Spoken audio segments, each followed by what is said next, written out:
Now moving over to Ivory Coast, where Ivorians on Sunday voted to determine the fate of the constitutional changes put forward in a referendum. However, there were some scuffles at polling stations, and we have this special report on that for you now. In Ivory Coast, the constitution put to the country's 6.3 million voters is being boycotted by the opposition and has left much of the electorate confused. Shortly after the polls opened at 8 a.m., trouble broke out in the economic capital Abidjan and elsewhere, with groups of youth storming several voting stations and damaging equipment. It so happened that there was a group of youngsters who had gathered on that road over there. They blocked the way, they came in, they started to hit everything, throwing stones, and told us to stop working.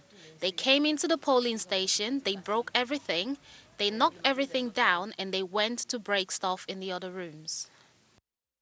Oh yes, we were frightened, we were scared, and we went out in the schoolyard. Commentators say turnout for the referendum is the main question, as there seems to be little doubt the changes will be approved. Two opposition coalitions claim turnout was very low, estimating that only between 3 and 7% of the eligible voters had cast a ballot. The numbers we have show that the global participation rate in this election is between 6 and 7% on the whole of the national territory. For us, it shows the growing success of our boycott demand. For us, it shows the Ivorian people's forceful rejection of Mr. Alassane Ouattara.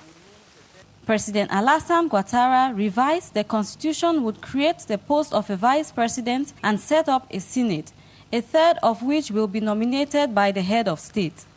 It will also suppress a contested clause on national identity, which took effect in the year 2000 and stipulates both parents of a presidential candidate must be born on Ivorian soil and not have sought nationality in another country. The proposed new constitution, which Parliament has overwhelmingly approved, would see the creation of the post of a vice president, who would appear on the ballot with presidential candidates.